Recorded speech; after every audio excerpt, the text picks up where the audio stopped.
यह रिसर्च कहती है कि आने वाले समय में धरती के लिए एक बड़ा खतरा पैदा हो सकता है। 2024 YR4 नाम का एक एस्टेरॉइड पृथ्वी के काफी करीब आ सकता है। संभावना जताई गई है कि यह एस्टेरॉइड भारत के करीब किसी पट्टी से टकरा सकता है। फुटबॉल के मैदान को कवर करने वाले इस एस्टेरॉइड की हर एक हरकत पर वैज्ञानिक बड़ी तेजी से बड़ी पैनी नजर बनाए हुए हैं।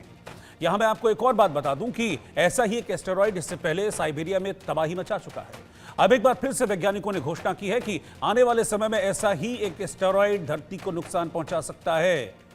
कैसा है ये एस्टेरॉइड, किस तरीके से ये धरती के लिए महाविनाशक साबित हो सकता है, ये रिपोर्ट आप देखिए। अंतरिक्ष से महाविनाशक आएगा, क्या धरती से टकराएगा? अगर वो धरती से टकराएगा तो कितनी तबाही लाएगा?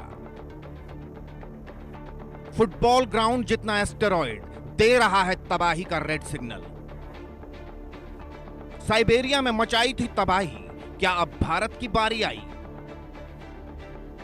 हम आपको कुछ बताएं, इससे पहले एक रिपोर्ट की तस्दीक कीजिए। हम आपको साल 1908 की तरफ ले जा रहे हैं। उस दौरान क्या हुआ था?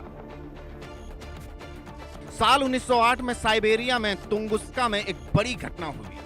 उस वक्त एक विशाल एस्टेरॉइड वहां टकराया था तो करीब 2000 वर्ग किलोमीटर का जंगल नष्ट हो गया था। उस टक्कर में 80 मिलियन से ज्यादा पेड़ उखड़ गए थे। यह विस्फोट इतना खतरनाक था कि इसकी ताकत 10 से 15 मेगा टन TNT के बराबर थी। अब आप सोच रहे होंगे कि हम आपको यह जानकारी क्यों दे रहे हैं। अब आगे की रिपोर्ट भी जान लीजिए। अबू धाबी स्थित इंटरनेशनल एस्ट्रोनॉमी सेंटर यानी IAC ने एक बड़ी रिसर्च की है। इस रिसर्च के बाद घोषणा की है कि एक एस्टेरॉइड की धरती से टकराने की संभावना है। इस एस्टेरॉइड का आकार 1908 में साइबेरिया में गिरे एस्टेरॉइड जितना हो सकता है, जिसने करीब 2000 वर्ग किलोमीटर क्षेत्र को पूरी तरह बर्बाद कर दिया था। यह एस्टेरॉइड कितना विशाल है, यह भी हम आपको बता रहे हैं। इस एस्टेरॉइड की खोज पिछले साल 27 दिसंबर को हुई। एटलस सिस्टम टेलीस्कोप के जरिए इसकी खोज की गई। इसका व्यास 40 मीटर से 100 मीटर के बीच होने का अनुमान है। एस्टेरॉइड का 40 मीटर होने का मतलब है इसका आकार एक क्रिकेट पिच के आकार से दोगुना हो सकता है। 100 मीटर व्यास होने का मतलब है कि इसका आकार एक फुटबॉल के मैदान को कवर कर सकता है। अब इस एस्टेरॉइड पर वैज्ञानिक लगातार नजर बनाए हुए हैं। अनुमान जताया गया है कि यह एस्टेरॉइड पृथ्वी से 1.2% तक टकरा सकता है। वैज्ञानिकों ने इससे पहले भी काफी एस्टेरॉइड के पृथ्वी से टकराने की आशंका जताई थी, लेकिन इस एस्टेरॉइड के धरती से टकराने की संभावना सबसे ज्यादा बन रही है। इंटरनेशनल एस्ट्रोनॉमी सेंटर के डायरेक्टर और इंटरनेशनल एस्टेरॉइड वार्निंग नेटवर्क के सदस्य मोहम्मद शौकत ओदेह ने दुनिया को यह तमाम जानकारियां दी।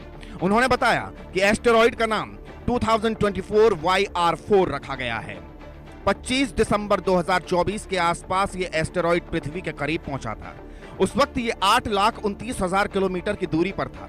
ओदेह ने यह भी कहा कि 17 दिसंबर 2028 को एक बार फिर से ये एस्टेरॉइड पृथ्वी के करीब गुजरेगा, लेकिन उस वक्त भी ये पृथ्वी से नहीं टकराएगा।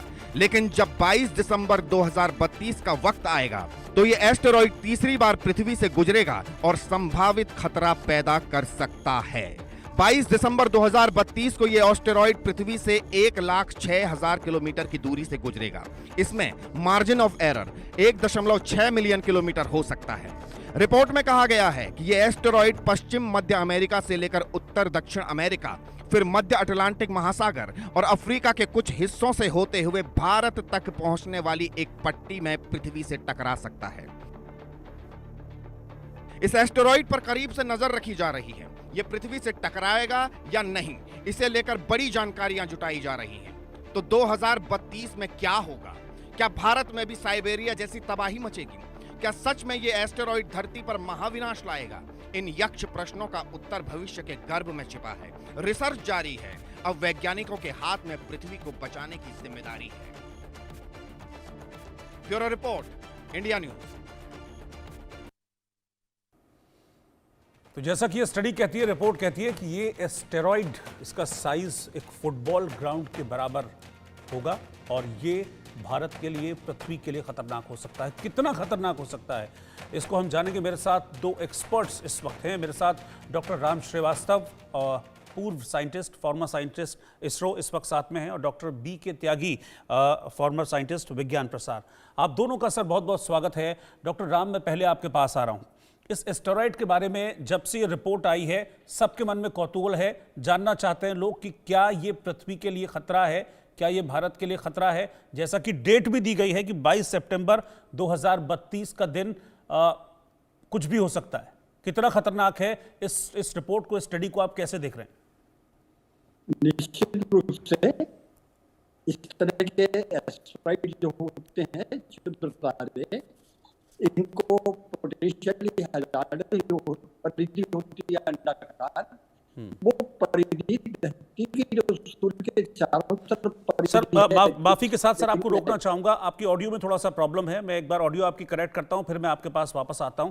इस बीच में डॉक्टर बी के त्यागी आपके पास आ रहा हूं। सर आप मुझे बताइए कि ये स्टेरॉइड से हमको कितना सचेत, कितना डरने की जरूरत है, क्योंकि इस तरह की जो स्टडीज है वो एक आम इंसान को, हमारे जैसे लोगों को जिनको बहुत ज्यादा जानकारी नहीं है इसके बारे में, उसको डरा देती है। तो कितना डरने की जरूरत है, कितना चिंतित होने की जरूरत है स्टडी से?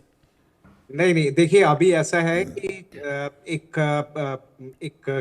प्रोबेबिलिटी है और डरने की तो बिल्कुल अभी जरूरत नहीं है, क्योंकि ये शुरुआती स्टडी है और डाटा आएंगे। और क्योंकि ऐसा पहले कई बार हुआ है कि एक प्रोजेक्शन में ये आता है कि ये शायद हो सकता है धरती से टकराए, क्योंकि जो प्रोबेबिलिटी है वो नासा और यूरोपियन स्पेस एजेंसी दोनों ने 1.8 और 1.2 और 1% के बारे में कहा है, यानी 99% पॉसिबिलिटी नहीं है, 1% की पॉसिबिलिटी है। और वो एक बहुत ही अभी प्रारंभिक जो हमारे पास डाटा है, जिसके बेसिस पे ये रिपोर्ट रिलीज करी गई है।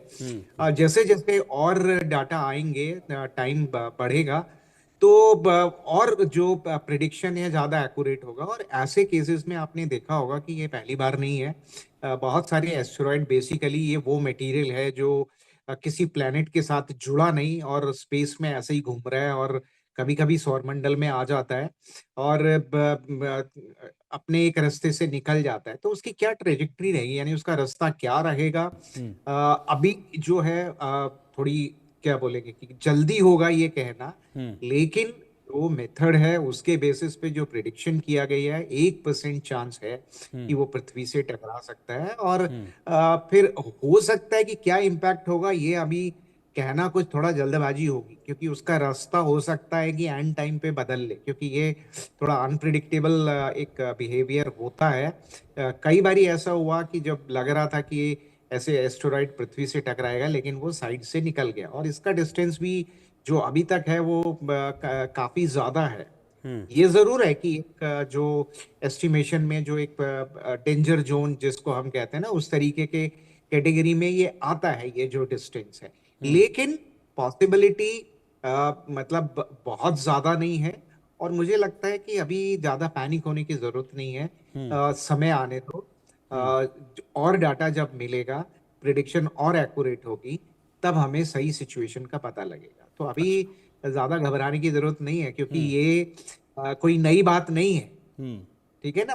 तो ये इसमें बहुत सारा ऐसा मटेरियल है जो स्पेस में घूम रहा है। मान लीजिए अभी हम देखते हैं हमारे स्पेस में भी इतना कचरा है, वो भी कभी हो सकता है पृथ्वी पर गिरे। मैं आपको बताऊं सर, मैं आपको बताऊं डर लगने की वजह क्या थी, क्योंकि इस रिपोर्ट के साथ साथ जो है वो साइबेरिया का जिक्र भी किया गया था, 1908 का जिक्र किया गया था साइबेरिया का, कि उस वक्त ऐसा हुआ था। तो मतलब एकदम से थॉट चला जाता है उस तरफ कि कहीं ऐसा ना हो कि वही वाला चीज, वही वाली सिचुएशन हो जाए। इसलिए मुझे लगा कि इस पर बात करनी चाहिए, इसलिए हम लोग इस पर बात भी कर रहे हैं। नहीं, वो तो इसलिए था कि वो पृथ्वी से टकरा गया। हाँ। देखिए जब टकराएगा तो इम्पैक्ट जरूर होगा, उसका कुछ ना कुछ जरूर नुकसान होगा, लेकिन अभी तो प्रोबेबिलिटी यही है कि क्या आएगा।